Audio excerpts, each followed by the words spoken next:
तुम सबका भाग्य लिखती हो, मैं जानना चाहती हूँ आपने मेरा भाग्य कैसा लिखा है। वह माता ने कहा कि बेटी मत पूछ हमसे, हमसे बड़ी भूल हो गई है, गलती हो गई है, हमने तेरे भाग्य में बड़ा गलत लिख दिया है, मत पूछ हमसे। नहीं माँ, मैं जान करके रहूंगी, मुझे जानना है मेरे भाग्य में क्या लिखा है। तब वह माता ने कहा कि यदि तू जानना चाहती है तो सुन, मुझसे बड़ी गलती हो गई, मैंने लिख दिया है कि तेरे बेटे से ही तेरा विवाह होगा। प्रेम से कहो सच्चे दरबार की। भाग्य में लिख दिया है कि तेरे बेटे से ही तेरा विवाह होगा।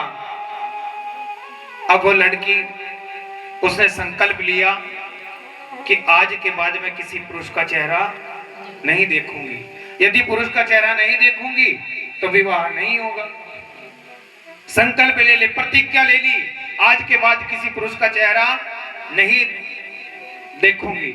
लेकिन जो भाग्य में लिख दिया गया है उसे कोई मिटा नहीं सकता। घर को त्याग दिया, जंगल में जाकर के रहने लगी। जंगल के लकड़ियां इकट्ठी करती, कंदमूल खा करके, फल खा करके अपना जीवन यापन करती, पर किसी पुरुष का चेहरा नहीं देखना। एक दिन क्या हुआ, पानी पीने के लिए नदी के किनारे पहुंची और नदी के किनारे बैठ करके जल पान कर रही थी। नदी के बहाव में, पानी के बहाव में एक संत की लंगोटी बह करके आ रही थी। कहा जाता है कि उस लंगोटी में उस संत का तेज था, जो पानी के द्वारा, जैसे उसने पानी पिया तो पानी के द्वारा उसके गर्भ में चला गया। वो हो गई गर्भवती। गर्भवती होने के बाद उसने दिया एक बच्चे को जन्म। जब बच्चे को जन्म दिया तो वो था बेटा। अपने साड़ी का पल्लू फाड़ा और उसमें लपेट करके उसी जंगल में छोड़ करके दूसरे जंगल में जाकर के रहने लगी। उस जंगल में एक राजा शिकार खेलने के लिए आया। उसने देखा कि ये बच्चा, उस बच्चे को उठा करके अपने घर ले गया, पाल पोस करके बड़ा किया। अब राजा का बेटा तो राजा बना, वो भी शिकार खेलना सीख गया। एक दिन शिकार खेलने के लिए जंगल गया, उसने देखा कि वहां वो लड़की रहती थी।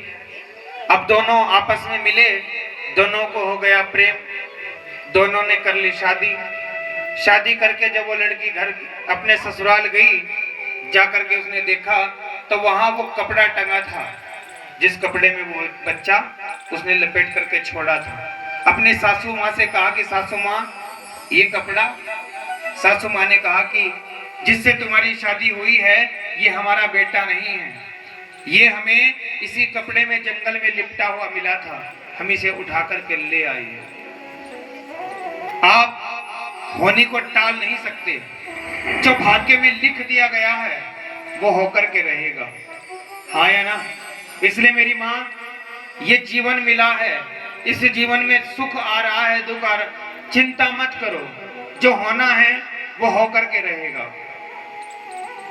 आपका कभी नुकसान हो जाता है, क्यों चिंता करनी? अरे जो हमारे भाग्य में नहीं था वो चला गया, है ना? इसलिए जीवन मिला है, इस जीवन को हंस करके जियो, खुल करके जियो। बोलिए भक्त वत्सल भगवान की, बोलिए लड्डू गोपाल की, बोलिए राधा रानी सरकार की जय। आप कहती हो कि बेटा मेरा है, बेटी मेरी है, ना मेरी माँ। अच्छा बताओ, क्या बेटा आपका है? बोलो, क्या बेटी आपकी है? और बेटा बेटी को छोड़ो, ये जो शरीर आपको मिला है ये शरीर भी आपका नहीं है। यदि आपका है तो आंखों से पहले बढ़िया दिखता था, अब धीरे धीरे कमजोर दिखने लगा है, चश्मा चढ़ गया है, रोक क्यों ना लिया? बाल पहले काले हुआ करते थे, अब बाल पक गए हैं, क्यों ना रोक लिए? क्यों मैया? पहले चमड़ी बड़ी टाइट थी, अब चमड़ी ढीली पड़ने लगी है, रोक क्यों नहीं ली? धीरे धीरे ये शरीर जर्जर हो रहा है, और ये शरीर तो छोड़ो, इस शरीर का एक रोआ भी अपना नहीं है।